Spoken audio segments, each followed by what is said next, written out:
With the advent of things like Ancestry.com, many people have certainly caught the genealogy bug.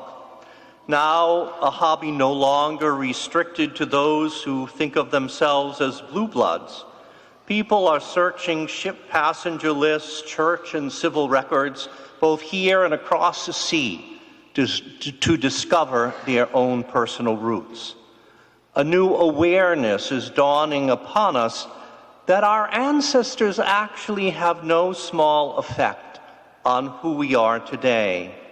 And while most of us do not reach back and find royalty in our family tree, still we are often quite impressed by the strength of character with which our forebears came from their home to this land, often facing great hardship, sometimes even persecution. Indeed, the freedoms, the privileges, the prosperity which we can enjoy today are in large part dependent on them and their courage. And so too it is with the family of faith, which is the church. For we have been very careful to keep track of our family tree throughout almost 2,000 years of history. That is why we keep our book of days, the feasts of the church year, the memorials of the saints, in order to keep the story of our forebears in the faith alive and always before us, so that we will be aware of our roots and come to appreciate how our ancestors in faith have no little effect upon us today. Each time we recite the creed, we say that we as a family of faith are one, holy, Catholic, and apostolic. Now, we could spend a semester simply analyzing what these marks of the authentic church really mean. Yet I must confess that even after having done so, I guess I never really appreciated the term apostolic until I visited Rome back in October of 1995 for the second time. It was on October 12th of that year, early in the morning, that I was privileged to celebrate Mass with the late John Paul II in his small private chapel in the papal apartment. And then later that day, I toured the remains of an entire cemetery, or called in its day a necropolis, which was constructed and in use during the 1st to the 3rd centuries in Rome, and which exists now 2 levels below St. Peter's Basilica. This place, called in Italian the scavi, or excavation, was unearthed from the 1940s to the 1970s. And amid the intact mausoleums found there, with the family names still inscribed above the entrances, and the brick paved street from those ancient days, is found what archaeologists have cause to believe is the original grave of the Apostle Peter. A poor man's grave with a simple monument over it, created by our earliest and often persecuted ancestors in the Christian faith in the city of Rome. And on a wall close to this monument is found the Latin and Greek graffiti left by pilgrims as they visited this humble resting place of the first and the foremost of the 12 apostles. Pray for us, Peter. Help us, Peter. And now, encased in lucite to protect them, are present there the bones, which forensic experts say are those of a robust man from the 1st century who died in his early 60s.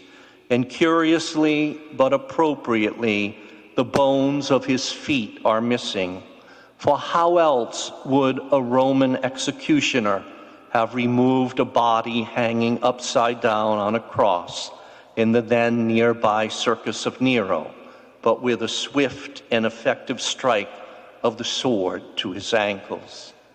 From that humble grave, now far below ground level, one could place a plumb line, and it would pass upward through the Vatican grottos, through the present-day papal altar, and end up on the lantern of that famous dome of St. Peter's Basilica.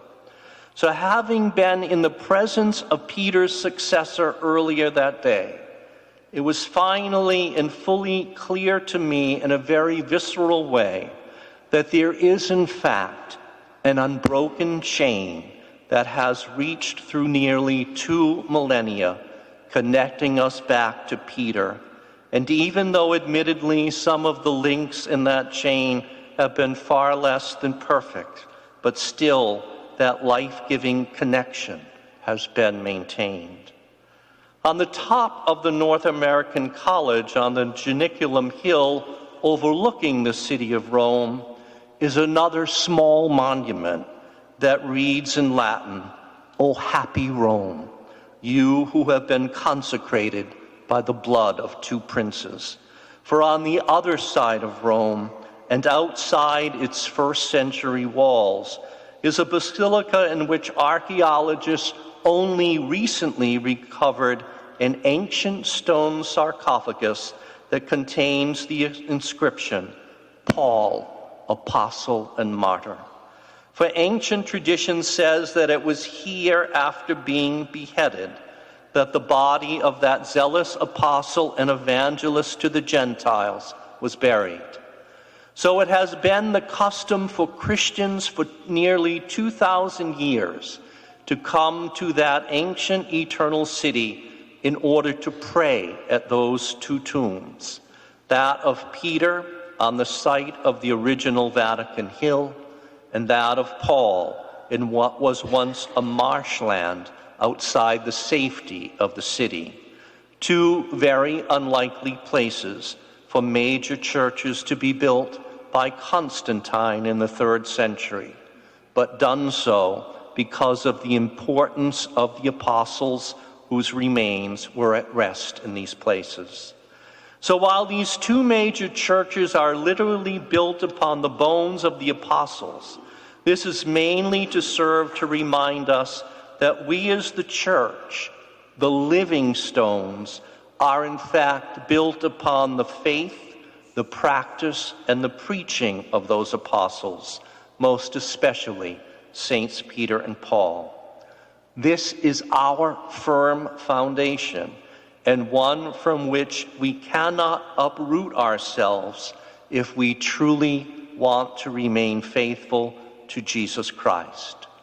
We can say with absolute truth, we are an apostolic church, only so long as we cling to their faith, their customs, and the content of their teaching, for they handed on to others that which they learned from the Lord himself.